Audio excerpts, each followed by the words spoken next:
A contentious news conference on the steps of Connecticut's Capitol. Be respectful. Citizens interrupting to make their voices heard about a 23% rise in youth stolen car arrests that some say is due to the pandemic. Over 10,000 people died here in Connecticut. Hundreds more were sick. Okay? Nobody asked the neighborhood, how did the pandemic affect them? This didn't just happen because of COVID. This was way before we seen it coming. What's that there, buddy? Have you ever dealt with any children yet or no?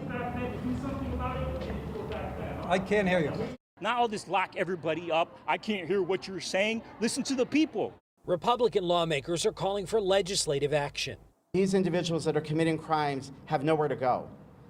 They're being sent right back into the communities to commit more crimes.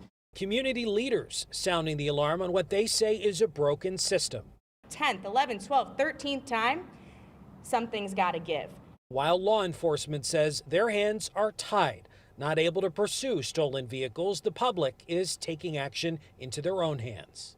In some cases, the public is turning towards vigilantism, or they're trying to confront these juveniles themselves. We don't want this. We can't have this. There's no faith in our justice system at this point.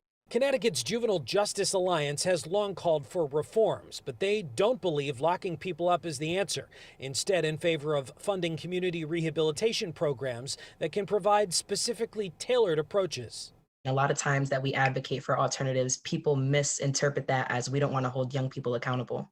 And I think we strongly agree that there is an issue, right? But where the disagreement comes into place is how the issue is handled. And it's not just car thefts. We've seen deadly consequences in New Britain, where a man was run over and killed, youth gun violence in Glastonbury, and the destruction of Wolcott's Senior Center. One was even laughing and said nothing will happen to him. He wasn't worried in the least. Following the news conference, Republicans met with Democrats behind closed doors to discuss coming back into special session. I don't think anyone's talking yet about special session. I think we had one meeting and we have homework to do. But at the end of the day, I think everyone in that room felt like we could get there. Governor Lamont has also weighed in on this issue. He says that he wants to use some federal funding that's left over from the CARES Act to fund these community programs, saying that right now, at least, he doesn't think any new laws need to be added. We're live at the State Capitol Complex in Hartford. Matt Karen, Fox 61.